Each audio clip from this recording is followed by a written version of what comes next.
बजे बैठक शुरू हो जाएगी, लेकिन उससे पहले लगातार हमारे तमाम सहयोगी ग्राउंड जीरो पर डटे हुए हैं, पल पल का अपडेट हमारे दर्शकों तक पहुंचा रहे हैं। और इस वक्त मेरे साथ मेरे सहयोगी राजेश मौजूद हैं, अतुल शर्मा हमारे संवाददाता हमारे साथ जुड़े हुए। सबसे पहले राजेश का रुख करूंगी। राजेश, देखिए वहां पर आप मुलाकात कर रखे हैं, मंत्रियों से बातचीत कर रहे हैं, और पल पल का अपडेट भी आप हमें पहुंचाइए कि हर मिनट में तस्वीर कैसे बदल रखी। में लेके चलो थैला, और हमको प्लास्टिक मुक्त करना है। पॉलीथीन, सिंगल यूज पॉलीथीन जो है उसको नहीं इस्तेमाल करना चाहिए, क्योंकि वो बहुत नुकसानदेह है, और पर्यावरण को बचाना है, पॉलीथीन को हटाना। अभी आप कुछ स्लोगन भी दे रहे थे। मत करो कुंभ को मैला, हाथ में लेके चलो थैला। अच्छा, ये बहुत बहुत धन्यवाद। ये बताएं कि आज की इस बैठक से क्या संदेश जाएगा, आज का दिन कितना महत्वपूर्ण? आज का दिन बहुत महत्वपूर्ण है। इस बार का कुंभ महाकुंभ है, जो 144 साल बाद आएगा। हम लोगों की जिंदगी में क्या, अच्छे इस जनरेशन की जिंदगी में नहीं आएगा।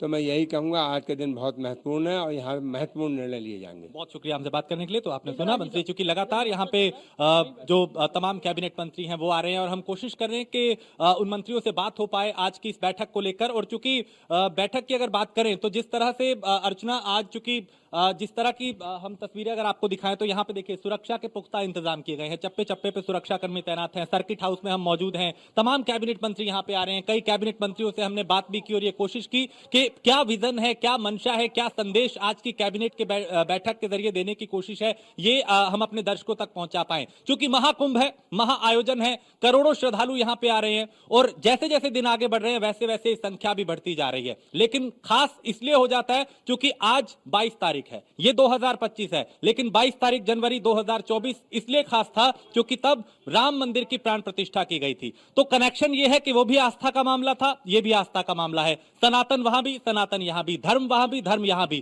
तो ये 22 तारीख जो है वो अपने आप में काफी अहम है, और कैबिनेट की आज बैठक के जरिए भी कोई बड़ा संदेश होगा। उसके बाद फिर स्नान होगा, यहीं पे सामने अरेल घाट है, वहां पे तमाम जो कैबिनेट मंत्री हैं मुख्यमंत्री के साथ वो स्नान करते हुए नजर आएंगे। और वैसी तस्वीरें हमने 2019 के कुंभ में भी अर्चना देखी थी, जब बैठक के बाद कैबिनेट ने पूरा यहाँ पे किस तरीके से स्नान किया था और संदेश दिया था। तो आज की ये बैठक बेहद महत्वपूर्ण है। मैं अगर और आसपास की आपको तस्वीरें दिखाऊं तो देखिए यहाँ पे अलग अलग विभागों के जो मंत्री हैं वो दिखाते रहिए, और ये भी बताएं कि तैयारी शुरू हो गई है। ठीक है, मैं वापस आऊंगी राजेश आपके पास। प्रशांत कुमार क्या कुछ कह रहे हैं, ये सुनते हैं। और तैयारियां संपूर्ण कर ली गई हैं, लगातार साफ सफाई और अन्य व्यवस्थाएं कराई जा रही हैं, और ये प्रयास किया जा रहा है कि बेहतर से बेहतर सेवाएं और सुविधाएं जो भी डुबकी लगाए उसको दी जाए। सर, मौनी अमावस्या है, काफ़ी क्राउड। हाँ, मौनी अमावस्या के बारे में भी इसके बाद से हमारी अधिकारियों के साथ बैठक होगी, और जो मकर संक्रांति पे व्यवस्थाएं थी उससे और वृहद व्यवस्थाएं हम कराएंगे, और हम लोगों ने उसमें कुछ मैन पावर और ऐड किए हैं, तथा आने जाने वाले रास्ते जो हैं प्रयागराज के लिए उसमें भी और बेहतर सुविधाएं देंगे। सर, आप भी महाकुंभ में डुबकी लगाए हैं, एक साउथ अफ्रीका की लेडी से स्नान के दौरान बात भी हुई है, क्या हुआ? ये तो जब यहाँ पे कोई भी व्यक्ति आएगा वो तो आस्था की डुबकी लगाएगा, और जब मैं खुद स्नान कर रहा था तो वहाँ विदेशी मेहमान आए थे, और उन्होंने भी कुंभ की तैयारियों को लेके अपनी सेटिस्फैक्शन जाहिर किया, और ये बताया कि बहुत अच्छी व्यवस्था इस बार की गई है।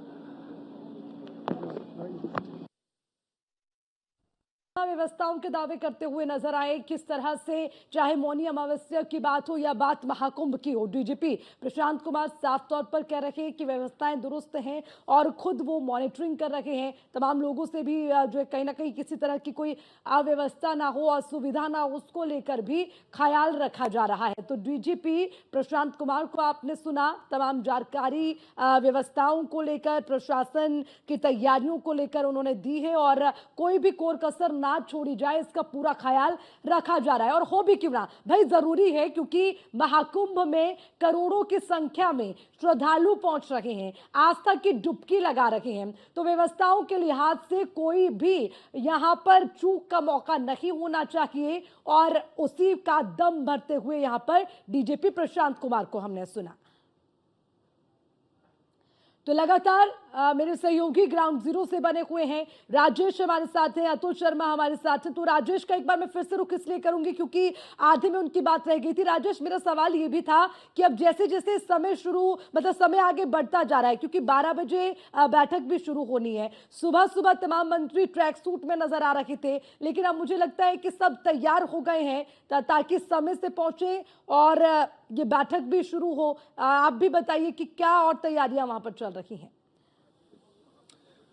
बिल्कुल अर्चना, तैयारियां पूरी हैं और एक एक करके मंत्रियों का आने का सिलसिला भी लगातार जारी है और हम भी कोशिश कर रहे हैं कि इस लाइव टेलीकास्ट में ही तमाम मंत्रियों से बात हो। हम अब तक कई मंत्रियों से बात कर चुके हैं, कुछ और मंत्री लगातार आ रहे हैं और हम कोशिश करेंगे इसी लाइव में कि उनसे भी बात हो पाए। लेकिन चूंकि देखिए पूरी तरह से अब कुछ ही वक्त बाकी है जब कैबिनेट की बैठक होगी। कैबिनेट के अलग अलग विभागों के जो मंत्री हैं वो यहाँ पे पहुंच रहे हैं और चूंकि मैसेज बड़ा यहाँ से देने की कोशिश की है, मुख्यमंत्री भी कुछ देर में पहुंचने वाले हैं, उसको देखते हुए तमाम व्यवस्थाएं जो है वो की गई हैं ताकि देखिए ये अरहल घाट जो है वो थोड़ा सा संगम से थोड़ा अलग है, दूसरी तरफ है। इस तरफ मंत्री हमारे साथ सुरेश शर्मा जी हैं, कैबिनेट मंत्री हैं, उनसे बात कर रहे हैं। मंत्री जी, आज बड़ा महत्वपूर्ण दिन है, 22 तारीख 2024 अयोध्या के लिए था और 22 तारीख 2025 प्रयागराज के लिए, क्या से मैसेज? बहुत महत्वपूर्ण दिन है। आज अंग्रेजी तिथि के अनुसार जो है एक पूरी वर्षगांठ है भगवान श्री राम के अपने घर वापसी की, और आज हम यहाँ कुंभ में हैं और ये महाकुंभ है, पूरे विश्व इसको देख रहा है, पूरे विश्व में इसकी चर्चा है। आज हम सौभाग्य का दिन इसको मानते हैं। कैबिनेट के जरिए क्या संदेश जाएगा? क्योंकि एक तरफ विपक्षी खेमा है जो दूरी बनाते हैं, दूसरी तरफ बीजेपी के तमाम नेता हैं, मंत्री हैं जो सनातन को लेकर अपना लगाव दिखाते हैं। आज की इस बैठक से के बाद स्नान होगा, क्या संदेश देने की कोशिश? योगी जी का स्पष्ट संदेश है कि ये जो सरकार है ये आस्थाओं का सम्मान करती है। बहुत शुक्रिया। तो ये मंत्री सुरेश शर्मा को आपने सुना, जिन्होंने कहा कि ये सरकार आस्था का सम्मान करती है और इसीलिए कभी अयोध्या, कभी मथुरा, कभी काशी और कभी प्रयागराज की बात होती है अर्चना। और आज की इस बैठक में एक महत्वपूर्ण फैसला यह लिया जा सकता है कि वाराणसी, प्रयागराज और आसपास के एक क्षेत्र को मिला के धार्मिक पर्यटन के लिहाज से एक क्षेत्र बनाया जा सकता है, उसकी घोषणा हो सकती है। क्योंकि योगी आदित्यनाथ की ये मंशा है, ये कोशिश है कि जो धार्मिक पर्यटन है उसका हब बनाया जाए। और इसीलिए हम देख रहे हैं कि पिछले कुछ दिनों में चाहे अयोध्या हो, काशी हो, मथुरा हो या फिर प्रयागराज हो, जहां पे अभी महाकुंभ हो रहा है, उसको लेके विशेष तैयारियां हैं। और जब इन धार्मिक नगरियों की बात होती है तो ऐसा नहीं है कि यहां पे सिर्फ धर्म की बात होती है, यहां पे तमाम रोजगार के अवसर आते हैं, यहां की कनेक्टिविटी बेहतर होती है, यहां की व्यवस्थाओं में सुधार होता है, यहां की चाहे सड़क मार्ग हो, रेल मार्ग हो, हवाई मार्ग हो, उनमें सुधार होता है। तो एक सनातन के जरिए, एक आध्यात्मिक आयोजन के जरिए कई दूसरा तरह के जो बदलाव हैं, जो परिवर्तन है, वो यहाँ पे दिखाई देते हैं। बिल्कुल राजेश, निश्चित तौर पर इसीलिए आज ये भी देखना है कि कैसे आस्था से अर्थव्यवस्था तक की बात योगी कैबिनेट में होती है, देखना दिलचस्प होगा। अतुल, आपका रुख में करते हो, कहां आप मौजूद हैं और क्या अपडेट लगातार मिल रहा है? क्योंकि देखिए अतुल, बहुत इंपॉर्टेंट हो जाता है जैसे जैसे समय बढ़ता है, समय के साथ साथ कैसे तस्वीर बदलती है, ये इंपॉर्टेंट हो जाता है देखना, क्योंकि 12 बजे बैठक होगी, उससे पहले क्या हलचल है, उस पर पूरा अपडेट। देखिए अर्चना, मैं संगम घाट पर मौजूद हूँ और संगम घाट की अगर बात की जाए तो यहाँ पर आस्था की डुबकी लगाने के लिए भारी तादाद में जिस तरह से श्रद्धालु आस्था की डुबकी लगा रहे हैं, उनकी सुरक्षा व्यवस्था को लेकर के लगातार अगर बात की जाए तो प्रशासन की तरफ से सुनिश्चित किया गया है, किसी भी तरह से अव्यवस्था देखने को नहीं मिलेंगी। उसी के साथ साथ अगर बात की जाए तो महाकुंभ के महापर्व की अगर बात की जाए, आज का दिन बेहद खास है। इस दिन का इंतजार काफी दिन से था और उसी की बात अभी तक की अगर बात की जाए तो 9 करोड़ से ज्यादा श्रद्धालु आस्था की डुबकी लगा चुके हैं। और कहा जाए कि लगातार जिस तरह से प्रशासन की तरफ से सुरक्षा के इंतजाम किए गए हैं, आज कैबिनेट की बैठक को लेकर के यहां पर देखने को मिला है कि जो प्रशासन है वो लगातार तैयारियों में जुटा हुआ है। और उसी के साथ साथ अगर बात की जाए तो आस्था की डुबकी लगाने के लिए दूर दराज से यहां पर जो श्रद्धालु पहुंच रहे हैं उनके लिए खास इंतजाम यहां पर स्नान के किए गए। और उसी के साथ साथ कहा जा सकता है कि जिस तरह से कैबिनेट की बैठक में आज स्नान करेंगे मुख्यमंत्री योगी आदित्यनाथ, कैबिनेट की बैठक के बाद मंत्रियों के साथ यहां संगम घाट पहुंच करके यानी अरहल घाट पहुंच करके आस्था की डुबकी यहाँ पर शासन प्रशासन की तरफ से किए गए लगातार। अगर डीजीपी की बात की जाए, उनका साफ तौर पर कहना है कि लगातार यहाँ पर जो व्यवस्था है उनको सुनिश्चित कराया जा रहा है। और सबसे बड़ी अपडेट न्यूज़ 1 इंडिया के माध्यम से हम अपने दर्शकों को देना चाह रहे हैं कि 48 घंटे के लिए जो यहाँ पर डॉक्टर तैनात किए गए हैं, उनको जो मेला क्षेत्र है उनसे बाहर जाने की प्रतिबंध लगाया गया 48 घंटे तक। जिस तरह से रस देखते हुए यहाँ पर भारी भीड़ पहुंचने की संभावना है। वीवीआईपीओ की अगर बात की जाए तो यहाँ पर भारी मुख्यमंत्री योगी आदित्यनाथ प्रयागराज में रहने वाले हैं, जिसको लेकर के जो डॉक्टर है स्वास्थ्य कर्मी है उनको यही रहने के लिए नसीहत दी गई है। 48 घंटे तक अपनी सेवा लगातार सुनिश्चित करें और लगातार जो डॉक्टरों की टीम है वो मेला क्षेत्र में भीड़ आने की संभावना जताई जा रही है। उसी के साथ साथ मौनी अमावस्या को लेकर के जो यहाँ पर प्रशासन की टीम है वो कहीं ना कहीं पहले से ही तैयारियों में जुट चुकी है। कैबिनेट बैठक पर आज पूरे यहाँ की जो प्रयागराज की धरती है, प्रयागराज की जनता है, पूरी कैबिनेट की बैठक पर निगाह टिकी हुई है कि आज महाकुंभ से क्या संदेश मिलने वाला है, क्या प्रस्ताव पास होने वाले हैं, कौन कौन से ऐसे प्रस्ताव है जिन पर मोहर लगने वाली है, कौन से ऐसे। ठीक है अतुल, वापस आऊंगी राजेश का रुख एक बार कर लेते हैं, क्योंकि राजेश लगातार देख रहे हैं कि क्या मूवमेंट वहां पर हो रही, क्या हलचल है राजेश, क्योंकि वहां आप मौजूद हैं और मुझे लगता है कि तमाम मंत्री भी आपको वहां पर आते जाते हुए नजर आ रहे होंगे। एक बार जरा वो भी अपडेट दीजिए। बिल्कुल अर्चना, चूंकि हम इस वक्त सर्किट हाउस में ही हैं और यहाँ पे मैं अगर आपको सामने की तस्वीरें दिखाऊं तो देखिए वो जो सामने की जगह है वो दरअसल वहाँ पे ब्रेकफास्ट तमाम मंत्री जो हैं वो अभी कर रहे हैं। और इस वक्त चूंकि मंत्रियों के आने का सिलसिला है, कुछ लोग रात को आ गए थे तो वो सुबह उठे, आपने देखा होगा ट्रैक सूट में, हमने कई मंत्रियों से बात की, अब वो तैयार होके नाश्ते के लिए आए हैं। और जाहिर है चूंकि 12 बजे का बैठक का वक्त है और कुछ ही देर में बैठक शुरू होगी, उससे पहले की सारी व्यवस्थाएं हैं और पुलिस प्रशासन भी पूरी तरह से तैयार है। अलग अलग विभागों चारों तरफ जिस प्रकार 7,000 करोड़ के ऊपर यानी प्रयागराज में खर्च हुआ है, किसी प्रकार का प्रयाग, सड़कों का जाल चारों तरफ देखेंगे कि जाम न लगे, पुलों का निर्माण, इस प्रकार का जबरदस्त विकास हुआ है। और आदरणीय मोदी जी, आदरणीय योगी जी के आने के बाद रोड का कनेक्टिविटी हो, ट्रेन का कनेक्टिविटी हो, अपना एयरपोर्ट का कनेक्टिविटी हो, जहाज़ों का, तो ये एक बहुत बड़े पैमाने पर हुआ है कि किसी प्रकार का तीर्थयात्रियों को या किसी व्यक्ति को परेशानी न हो। उनके स्वागत के लिए हम सब तैयार हैं। यहाँ पर लगातार सवाल उठा रहे थे, लेकिन 8 करोड़ से ज़्यादा डिवोटीज जो है रिच कर चुके हैं कुंभ में और स्नान कर चुके हैं। देखिए उनका काम है, सनातन धर्म के खिलाफ प्रचार प्रसार करना उनका काम है। ये नहीं, सोनिया से लेकर राम सेतु नहीं है, राम मंदिर नहीं है, सत्र के पहले टीका लगाने में लोग डरते थे, आज टीका लगाते हैं। सभी धर्मों को लोग मानते हैं और सभी धर्मों अपना मतलब सबका विकास, सबका विश्वास के साथ विकास भी हो रहा है। सभी वर्गों का भी, जातिवाद, क्षेत्रवाद, व्यक्तिवाद, परिवारवाद, धर्मवाद से ऊपर एक राष्ट्रवाद की अलग जग रही है। और सनातन धर्म में तो सब है, सभी को सम्मान मिलता है। हम यही चाहते हैं शांति और समृद्धि हो। आज 22 जनवरी है, राम मंदिर की प्राण प्रतिष्ठा और मंदिर का निर्माण और ये सब हुआ था।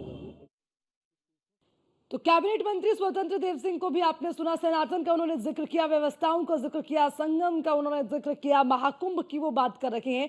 तो राजेश देखिए लगातार हम सुन रहे हैं हर कैबिनेट मंत्री को, लेकिन अभी जो प्लानिंग है उस पर कोई खुलकर नहीं बोल रहा कि भैया आज जो बैठक होने वाली है उसमें क्या बड़ी चीजें होंगी। हालांकि जैसे हम जिक्र कर रहे हैं कि धार्मिक क्षेत्र का ऐलान, ये आज सबसे बड़ा चर्चा का विषय है और क्या इस पर मोहर लगती है, क्या फैसला होता है। लेकिन माना जा सकता है कि बीजेपी अपनी स्ट्रेटेजी से हिलती नहीं है, ना ही अपने पत्ते खोलती है।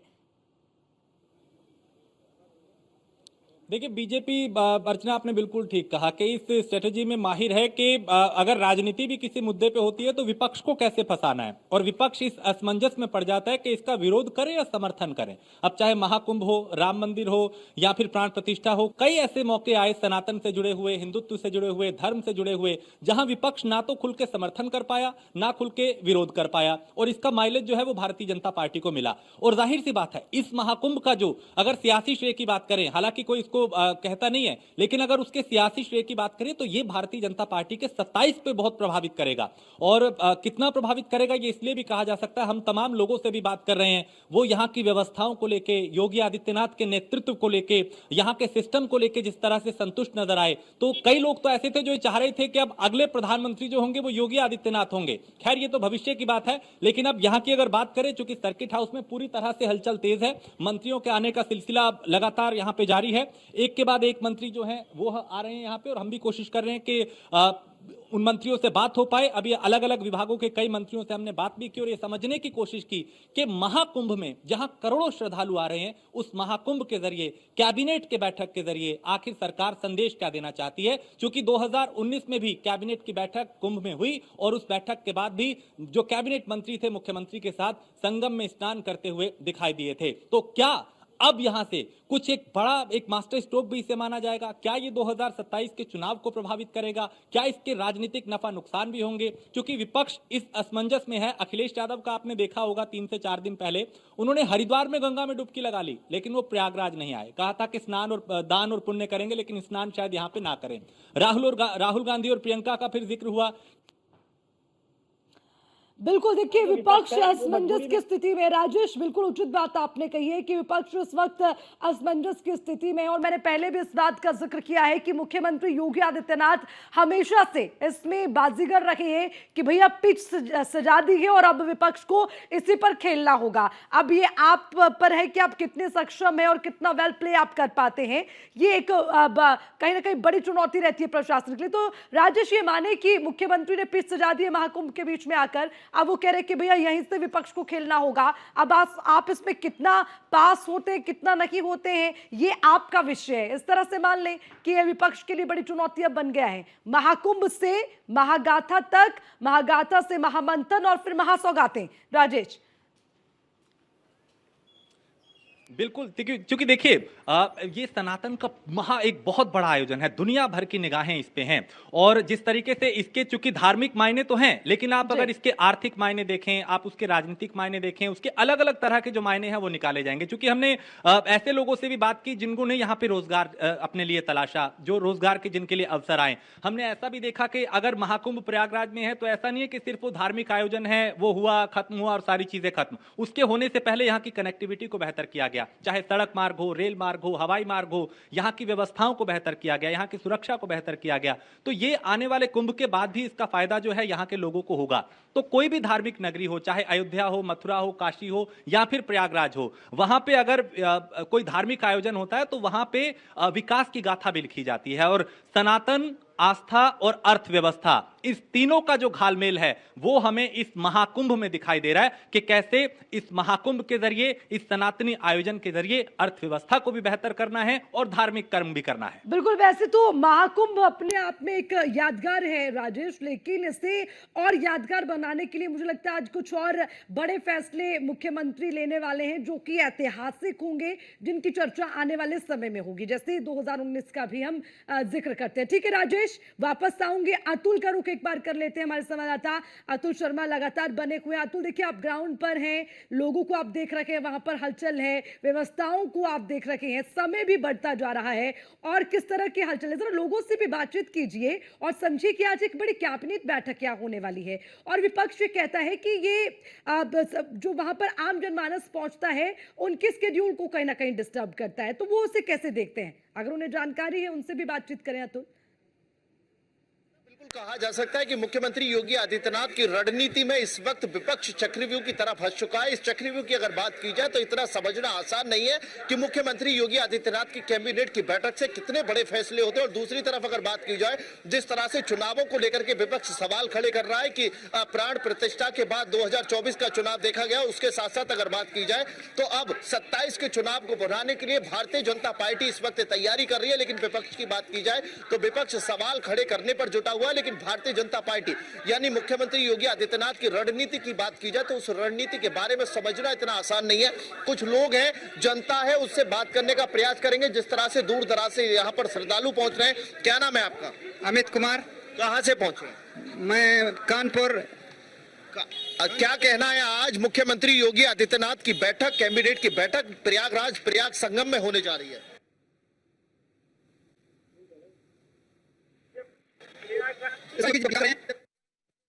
चाहते हैं कि आए और प्रयाग का आनंद ले आके ये 144 साल बाद अब और कुछ लोग हैं उनसे भी जानेंगे जो श्रद्धालु आस्था की डुबकी लगाकर लौटे हैं। क्या नाम है आपका?